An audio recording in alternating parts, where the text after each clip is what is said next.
We'd watch a lot of spaghetti westerns, and other than that, I don't really remember my dad watching much of anything else, except for Indiana Jones.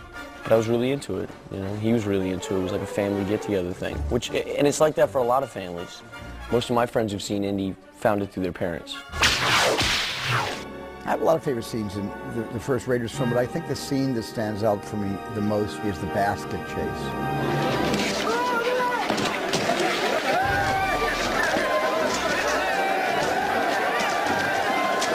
I don't have one particular moment that I can nominate as my favorite. There are lots and lots of moments that I have enjoyed seeing again.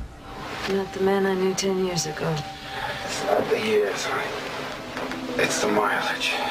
I just thought, you know, when he and Karen Allen were on screen together, it was just electric. It was utterly transporting. You don't know what they've got there. Well, I know what I've got here. My favourite bit in that film was when the guy came out with the sword, giving it all the large. And he went on and Harrison shot him, which I thought was kind of the thing he should do. It was simple, you know? Indy shooting the guy with the scimitar instead of engaging in a bullwhip fight with him is just a moment of movie inspiration that will live forever. I'm going after that truck. Oh. I don't know. I'm making this up as I go. I have a lot of favorite scenes. I think that my favorite, which was the inspiration for the whole series in the end, was the truck chase. And him going under the truck with his whip and that whole thing, which was really where the concept of this whole thing started.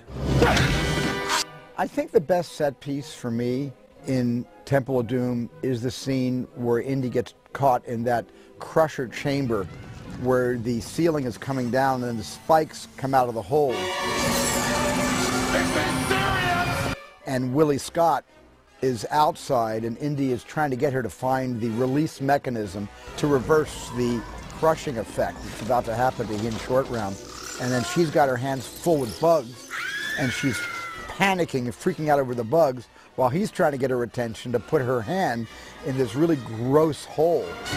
We are going to die!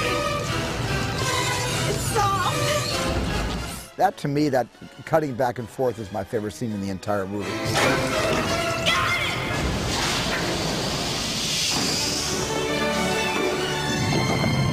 He's such a man's man. He's the ultimate superhero. So when you put him in these vulnerable situations, it's hysterical.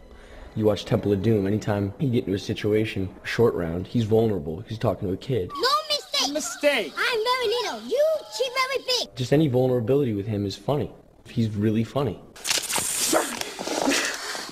A favorite line? Gee, there's a lot of good ones. It was in the script, but it was the way Harrison did it when he said snakes. Why did it have to be snakes?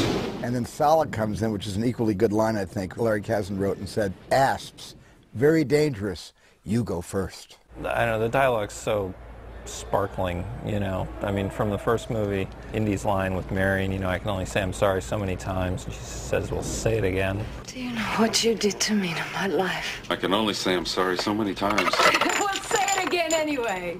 I just love that. The third movie, remember Connery's line, I should have sent it to the Marx Brothers. There's a million of them. Can we discuss this later? I should have mailed it to the Marx Brothers. Will you take it easy?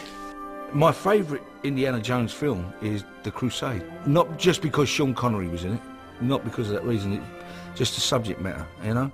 And it was the first one that actually tugs on your heartstrings a little bit for me.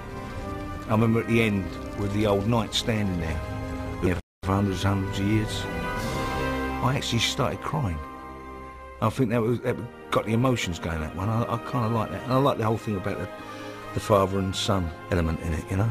Of a son being brought to his dad and, you know, finding one another again. So that was my favourite one. Keep looking down. Let Sean see you looking down.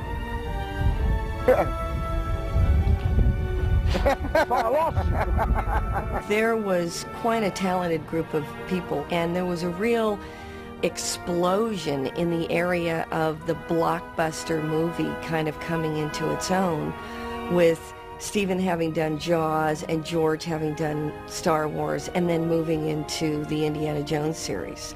And they were really at the forefront of that. But another aspect of this series that's been kind of interesting to me is that the number of filmmakers today, younger filmmakers, that come up to me and say, well, The Raiders of the Lost Ark was, you know, why I got in the movie business, and talk to me about how they watched it in film school and how they learned so much from it, how Steven shot that and the action sequences, and the rest is history.